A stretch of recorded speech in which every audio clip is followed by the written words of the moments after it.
émission de la France. Nous sommes ici avec Madame Almira, qui elle aussi va rendre témoignage de ce que Dieu a fait pour elle, de l'expérience qu'elle a eue dans la dernière campagne d'Israël. Madame Almira, bonjour. Bonjour, Pasteur Isaac. Quelle était votre situation avant l'hôtel dans la dernière campagne d'Israël?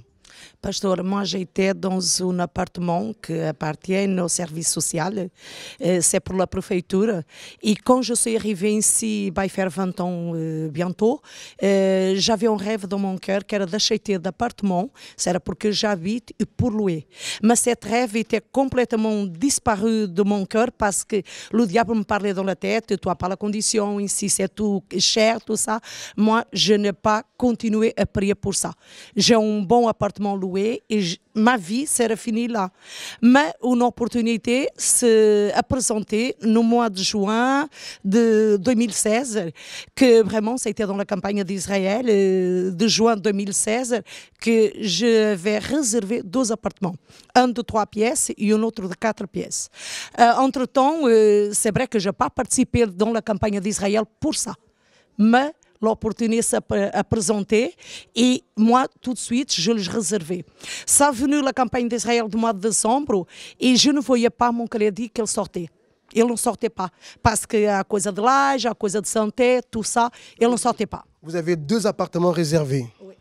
mais il y avait un blocage Oui. à cause de l'âge, la santé. C'était difficile. Je ne pouvais pas. C'est pas à cause du salaire. Le salaire n'avait pas de problème, mais c'est la santé et c'est l'âge. Je n'avais pas le droit tellement le crédit que je demandais. Parce que c'était pour 2 appartements. Vous avez dit un, je le payais. un déjà. C'était pour le crédit que je demandais, c'était pour un. Alors, je disais, mon Dieu, c'est tout ou rien. Mais au rien, je n'accepte pas. Si tu as permis de commencer, que je réserve, tu vas y faire le reste. Pour moi, pour ma propre condition, je n'ai pas de condition. Et il a agi. Oui, le mois de février, je passais le notaire déjà. Les appartements sont à mon nom.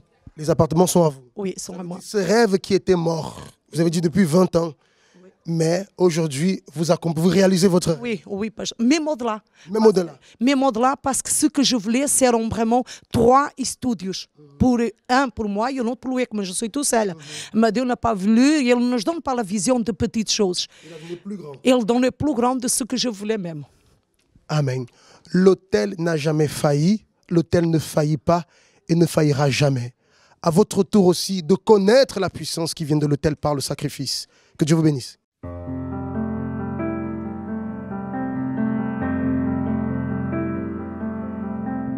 Bonjour à tous et à toutes, vous qui nous regardez au quotidien dans cette émission de la France. Nous sommes venus vous apporter cette parole de vie. Et vous savez qu'au centre d'accueil, tous les lundis, nous avons notre congrès financier. Toutes les personnes qui ont des difficultés, qui ne savent pas où tourner de la tête, qui ne savent pas comment payer cette facture, comment trouver de quoi manger, de quoi se vêtir, et ils ont des dettes, des situations difficiles au niveau économique, au niveau professionnel et au niveau financier. Alors, vous allez voir le témoignage de Madame Evelyne aussi, qui est venue en métropole, tout en écoutant les opinions d'autres, de beaucoup de personnes, et qui se disaient que quand elle allait arriver ici, elle allait avoir une vie meilleure. Mais le facteur de cette fatalité l'a rattrapée. Elle a vu la réalité de la métropole et elle s'est retrouvée dans un embarras. Et je peux dire que par la foi, elle a pu surmonter ces problèmes. Donc nous allons regarder ce témoignage. Et vous qui voulez participer à nos réunions, alors on va vous inviter à participer à ce congrès financier pour changer la situation de votre vie. Regardons le témoignage et nous revenons pour la suite de cette émission.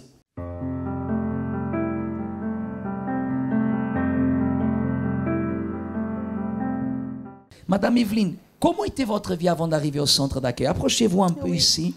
Je n'avais pas de vie. C'est-à-dire? C'était la misère. En fait, j'ai vécu en Guyane et j'avais tout laissé pour venir ici. Concernant qu'on nous dit toujours que, en écoutant les autres qui disent que voilà, pour élever vos enfants, il faut aller là-bas, il faut aller, là-bas c'est bien. J'ai tout laissé. J'ai tout laissé et mon travail, ma maison, je suis venue ici. Mais c'était pour récolter la misère. On vivait dans un studio et 9 mètres carrés, on était à 5. Et même pour vivre, en fait, j'avais des économies que j'avais sur un compte en Guyane. Et j'ai été voir mon banquier et j'ai tout vidé parce que je voulais que mes enfants ne souffraient pas. Parce que comme ils avaient tous leur chambre et tout, c'était bien. Et en venant ici, voilà, c'était la misère. Et c'est comme ça que je vivais. Je n'avais pas de travail. J'ai été en fait pour avoir les aides. Mon mari refusé. Il y avait un blocage total. Voilà, j'avais la tristesse. J'étais mal dans ma peau. Quand je regardais mes enfants, c'était vraiment triste. Mon mari, à l'époque, il était parti. En fait, lui, il est venu avant. Moi, je l'ai suivi. Et du coup, comme la vie était tellement... Moi, la vie que je pensais qu'on allait avoir, et c'était pas ça du tout. Et du coup, on est séparés. Il est retourné là-bas. Et moi, je suis restée ici en vivant. Et du coup, j'ai rencontré le père de mes 2 derniers enfants. Et on vivait comme lui, il travaillait. En fait, c'est lui qui venait à nos besoins. En tant qu'aide, j'avais 120 euros. 120 euros. Et voilà, c'était comme ça. J'avais pas de travail. J'ai postulé un peu partout, mais rien du tout. C'est comme ça que vous êtes arrivé au centre d'accueil universel. Oui, comme ça. Quand vous êtes arrivé au centre d'accueil universel, qu'est-ce que vous avez fait? Vous avez participé des chaînes, vous avez participé de la campagne d'Israël. Qu'est-ce qui est arrivé? Avec la parole qui sortait de l'hôtel, j'ai été faire une formation. J'ai une formation de cuisine. J'ai eu mon diplôme, Dieu m'a béni. J'avais un problème d'hernie discale et Dieu m'a guéri. Mais ça ne restait pas là. J'écoutais l'hôtel, mais c'était pas. Je faisais les sacrifices, c'est pas comme je devais faire. Et c'était la dernière campagne l'année dernière. J'ai pris la décision, j'ai été là, je me rappelle bien, et je disais à Dieu que je vais monter sur ton autel, Seigneur. Et c'était comme ça, je me suis restée comme ça, je montais, et en descendant, j'avais une force, une certitude en moi. Le lendemain matin, le lundi matin, comme j'étais inscrite dans une boîte d'intérim, et je devais aller pour une mission de 2 jours. Et après, le mardi, et il m'a dit, bon, voilà, Madame Vallière, vous allez remplacer un second chef de cuisine. J'ai obtenu mon CDI et j'avais fait une demande de logement plus grand. Et voilà, l'hôtel m'a répondu. J'ai eu ma maison et... Il l'a fait, il va continuer à faire. Amen. Amen. Que Dieu vous bénisse. Merci beaucoup, Madame. Congrès pour le succès. Pour le succès économique, professionnel et administratif. Recevez des conseils pratiques pour résoudre vos problèmes économiques et administratifs. Découvrez comment avoir une vie professionnelle épanouie. Chaque lundi à 10h, 15h et 19h30. Également à 7h, midi et 20h au siège. Pour plus d'informations, appelez-nous au 01 53 35 85 11 ou visitez notre site centredaccueil.fr. Congrès pour le succès. Chaque lundi dans tous nos centres d'accueil.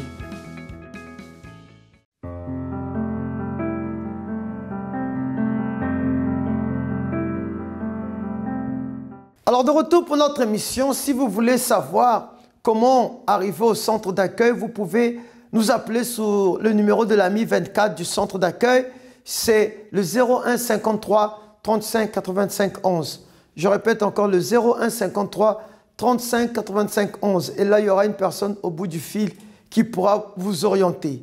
Mais comme vous avez pu voir le témoignage de Madame Evelyne, que le facteur de la réalité de la métropole l'a rattrapée, elle qui venait de la Guyane et qui avait écouté les opinions des personnes, elle s'est retrouvée dans l'embarras, dans un grand embarras. Mais quand elle a appris à utiliser la foi, elle a pu s'en sortir, elle a pu se relever. Et peut-être vous avez écouté la parole d'une personne et aujourd'hui vous vous trouvez dans des difficultés.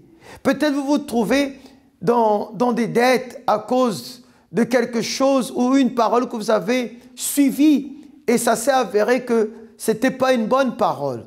Alors quand vous venez au centre d'accueil, on vous invite à écouter la parole de Dieu, celle qui nous fortifie, celle qui nous relève, qui nous guide et qui nous met dans le chemin de lumière. Comme la foi vient de ce que l'on entend. Alors si je vois des échecs, ce que j'ai entendu est échec. Mais si j'entends la voix de la foi, c'est sûr que je vais m'en sortir. Regardons encore un autre témoignage, le témoignage de M. Montou, qui est arrivé au centre d'accueil et sa vie a été transformée aussi.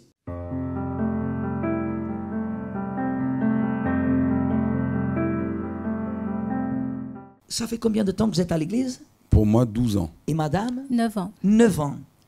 Est-ce que ces 12 ans, est-ce que ces 9 ans ont été faciles pour vous? Absolument pas, évêque. C'était de lutte en lutte, de propos en propos.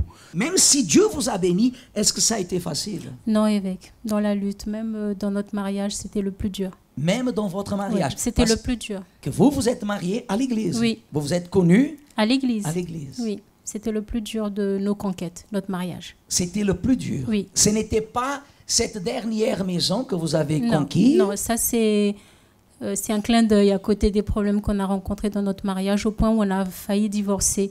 Et c'était une honte. Et comment vous avez changé ça? À travers l'autel. Sacrifice physique, financier, moral et prière les nuits à 3 heures du matin pendant des mois. Cette dernière conquête que nous voyons là, que nous appelons dernière conquête, la maison que vous avez acquise, c'est dans le but de faire 4 appartements? C'est exactement ça. Et de le louer? On avait demandé à Dieu de démarrer dans l'immobilier depuis des années, bien que venant tous les lundis dans la chaîne de prière pour la vie financière, il n'y avait jamais de conditions, d'opportunités. On nous disait qu'on n'a pas les moyens.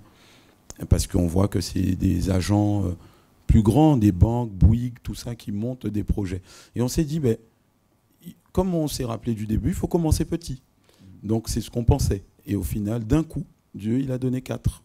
D'un coup. Alors c'est une lutte, puisque ça n'a pas été acquis facilement, mais on n'a pas désespéré. Quand vous êtes arrivé à l'église, vous avez parlé de la situation dans laquelle vous étiez. Oui. Mais vous avez des diplômes, vous avez fait des études? Oui, j'avais un diplôme de Bac+5, ingénieur en informatique, mais je ne trouvais pas de travail. Et quand je suis arrivé, j'ai fini par accepter, parce que comme vous avez entendu, c'était très difficile. J'ai pleuré beaucoup ici, là, alors que j'étais quelqu'un de dur, un caractère fort. Et avec un diplôme? Et avec un diplôme. Mais dans l'échec? Mais dans l'échec, parce que quand j'ai accepté le Seigneur, j'avais un travail, mais ça ne glorifiait pas Dieu. Et c'est là que j'ai été licencié. C'est là que la mère de mes enfants m'a quitté. C'est là que toute la famille a dit, c'est une secte, il ne faut pas y aller. Ils n'ont jamais venu, mais ils disaient que vous alliez voler mon argent. Alors c'est là que j'ai réfléchi. Je me suis dit, mais quel argent? 280 000 € de dette. Je veux bien qu'ils les prennent, il n'y a pas de souci. Parce que j'ai réfléchi, je me suis dit, mais ils ne savent pas de quoi ils parlent. Et quand je suis rentré ici, j'ai entendu chose que je n'avais jamais entendue depuis ma naissance. Et c'est là qu'il y a eu le déclic. Pour nous, à chaque opportunité, c'était jamais suffisant. Parce que je sais que Dieu ne veut pas qu'on reste dans un pavillon. Certes, il y a piscine, il y a tout ça, mais c'est rien tout ça. Aujourd'hui, quel est le bien le plus précieux que vous avez, madame? C'est le Saint-Esprit, évêque. Et vous? Le Saint-Esprit, parce que je suis arrivé angoissé, stressé, malade, seul. Et j'ai rencontré mon épouse, mais le Saint-Esprit m'a comblé beaucoup plus. Pas qu'elle n'a pas de valeur à mes yeux, mais c'est Dieu d'abord. Et aujourd'hui, j'ai une force inexplicable qui vient de Dieu. Et à chaque propos, c'est comme un feu qui brûle toujours plus fort en moi et qui me donne la force de tout affronter, de tout surpasser. Que représente pour vous, madame, l'autel? L'autel, c'est la solution. Vous aurez encore beaucoup plus de l'Éternel au nom de Jésus. Merci beaucoup. Dieu vous bénisse. Que doit faire une personne qui désire surmonter des problèmes professionnels, économiques ou administratifs? Trouver des solutions. C'est pour cette raison que chaque lundi au centre d'accueil est dédié à la résolution de ce type de problème à travers des orientations pratiques. Commencez l'année en acquérant gratuitement votre chemise « Congrès pour le succès » et utilisez-la pour prier pour votre situation économique. Chaque lundi à 7h, 10h, midi, 15h et spécialement à 20h au siège du centre d'accueil.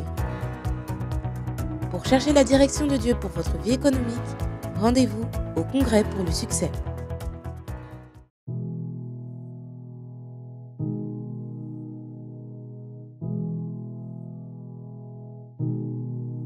Les personnes à succès ont quelques habitudes en commun. Si le succès est votre objectif, il est temps de vous appliquer dans votre vie. Le magazine Entrepreneur souligne 3 qualités importantes qu'ont les personnes à succès et explique comment changer votre pensée pour déjà commencer à les appliquer dans votre vie. Dire non aux distractions. L'unique façon efficace de bien utiliser votre temps est de ne pas vous dévier de vos objectifs. Il est clair qu'il existe des vacances et du temps pour la famille et les amis, mais cela n'arrive qu'après avoir atteint votre cible. Nous avons tous une liste de priorités à atteindre. Mais la différence est que les personnes à succès ne cherchent pas d'excuses pour s'en dévier. Ils peuvent ne pas aimer certaines parties du processus, mais cela n'a pas d'importance. Ce qui compte, c'est d'arriver où ils souhaitent. Et pour cela, tracez un plan rigoureux et suivez-le avec une sérieuse discipline. Lire quelque chose de nouveau chaque jour. Les personnes à succès lisent beaucoup, cherchent des personnes avec qui apprendre plus et savent utiliser l'information de façon à aller plus loin. Quel que soit votre domaine, il est nécessaire d'apprendre avant de commencer à gagner de l'argent. Renseignez-vous sur votre produit, sur vos clients, sur vos concurrents. Et ensuite, continuez toujours à apprendre. Être fier de vos échecs. Échouez autant de fois que nécessaire. Nous échouons tous. L'échec fait partie de la vie. Beaucoup de personnes considèrent l'échec comme une preuve qu'elles doivent abandonner. Ce sont ceux qui n'arrivent pas très loin. Ce qui distingue les personnes à succès, c'est qu'elles tombent et se relèvent aussitôt pour suivre un meilleur plan pour continuer le chemin.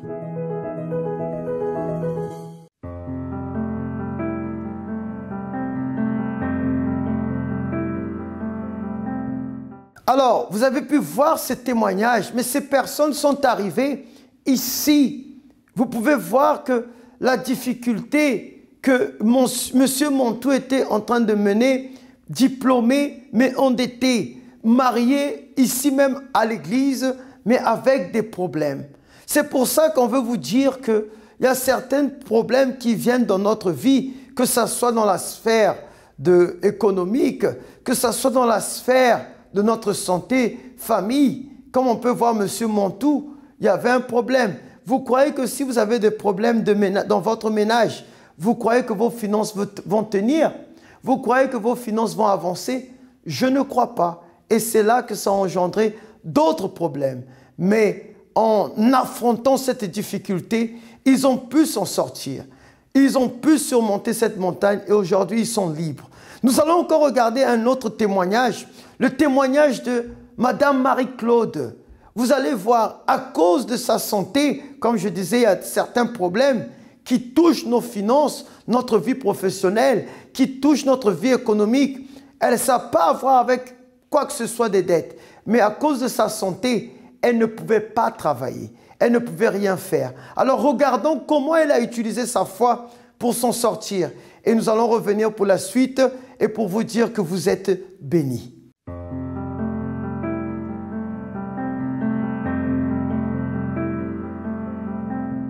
Bonjour madame. Bonjour pasteur. Comment vous vous appelez? Madame Marie-Claude. Madame Marie-Claude, ça fait combien de temps vous êtes au centre d'accueil universel? 6 ans. 6 ans? Oui. Avant d'arriver ici au centre d'accueil universel, comment était votre vie? En fait, ma vie, tout ce qui est professionnel, ça allait. Mais sauf que, en gros, j'arrive sans rien, puisque j'avais une maladie, une migraine depuis toute mon enfance. Je pouvais rien faire, travailler, c'était pas possible. Donc j'étais, on va dire, j'étais considérée comme quelqu'un qui fait beau travail, puisque j'étais tout le temps malade. Donc je pouvais rien faire, j'avais tout le temps des crises. Et cette crise, ben, c'est toujours les moments les plus importants que cette crise, elle venait. Donc j'avais des malaises, des vomissements, donc des troubles des visions.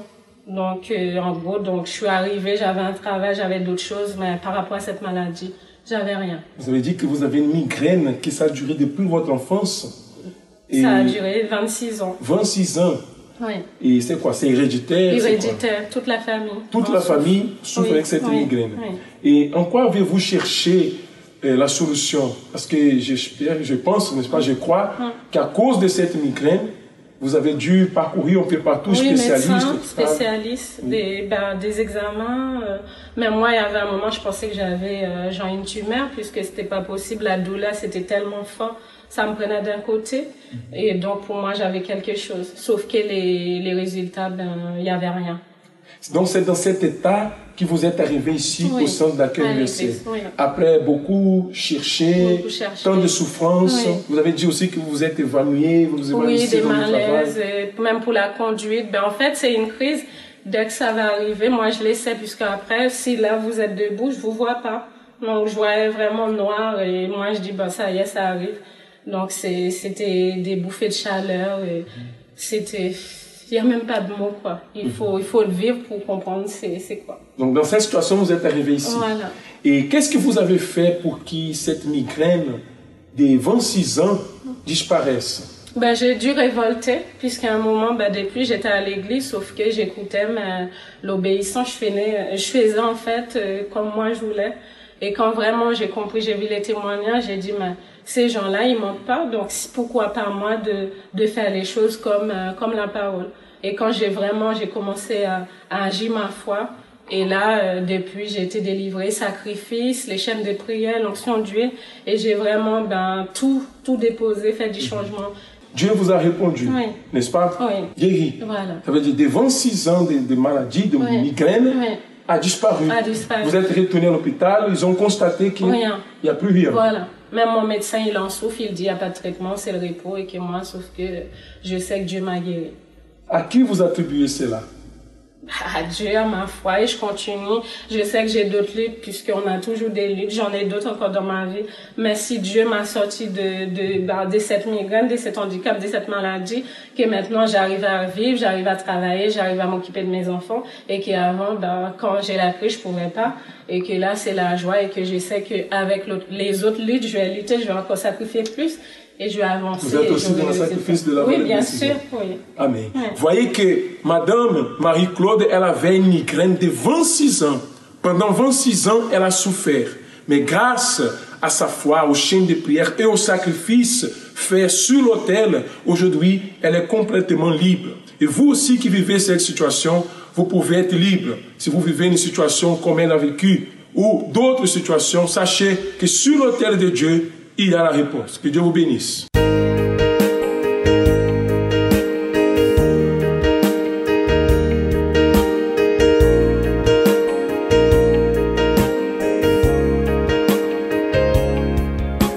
Dieu m'a donné des raisons de sourire. Dieu m'a donné des raisons de sourire. Cherche Dieu, celui qui le cherche le trouve toujours. Mon tour est arrivé, j'ai des raisons de sourire. Quand le Seigneur a restauré ma condition, j'étais comme dans un rêve, la joie m'a envahi. Sur mes lèvres, un nouveau témoignage de Dieu. Beaucoup ont tenté de me décourager, beaucoup ont tenté de m'arrêter. Mon tour est arrivé, j'ai des raisons de sourire. Dieu m'a donné des raisons de sourire.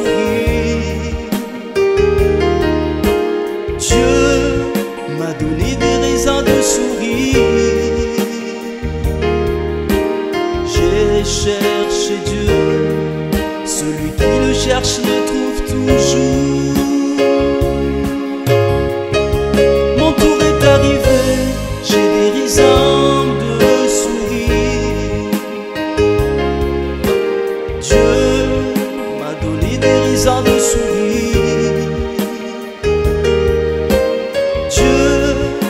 Donner des raisons de sourire. J'ai cherché Dieu, celui qui le cherche le trouve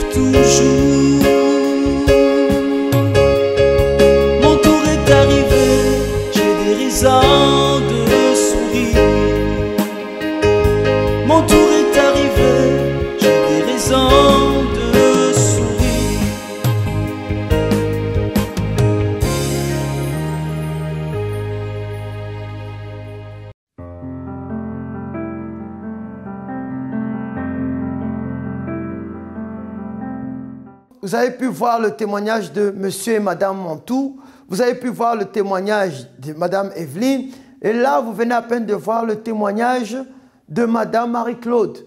Ces 3 personnes, ces 3 témoignages démontrent que vous avez une sortie de secours. Alors, si vous voulez savoir le centre d'accueil le plus proche de chez vous et avoir plus de renseignements par rapport au centre d'accueil, vous pouvez nous appeler au 01 53 35 85 11. Je répète encore le 01 53 35 85 11. Et là, il y aura une personne au bout du fil qui pourra vous orienter vers le centre d'accueil le plus proche de chez vous. Et si vous voulez venir ici au siège, alors notre siège national, bien sûr, nous sommes au 254 rue du Faubourg Saint-Martin, Paris 10e. Vous pouvez emprunter la ligne 2, 5 et 7 du métro et descendre à Stalingrad, ou la ligne 7 et descendre à Louis-Blanc. Et nous avons aussi le bus numéro 54 et descendre sur Chaudron-Saint-Martin. Cet arrêt vous emmène jusqu'au centre d'accueil pour obtenir gain de cause. Et si vous voulez en savoir plus par rapport au témoignage ou recevoir une direction, une orientation quelconque à travers le centre d'accueil, alors nous avons notre site internet centredaccueil.fr. Et là, vous allez avoir des rubriques qui vont vous édifier spirituellement parlant, qui vont vous montrer des témoignages et même des blogs, là où vous pourrez vous inspirer, vous instruire dans le monde, du côté spirituel pour obtenir gain de cause. Je vous souhaite une bonne soirée ou une bonne journée de là où vous nous regardez et que Dieu vous bénisse.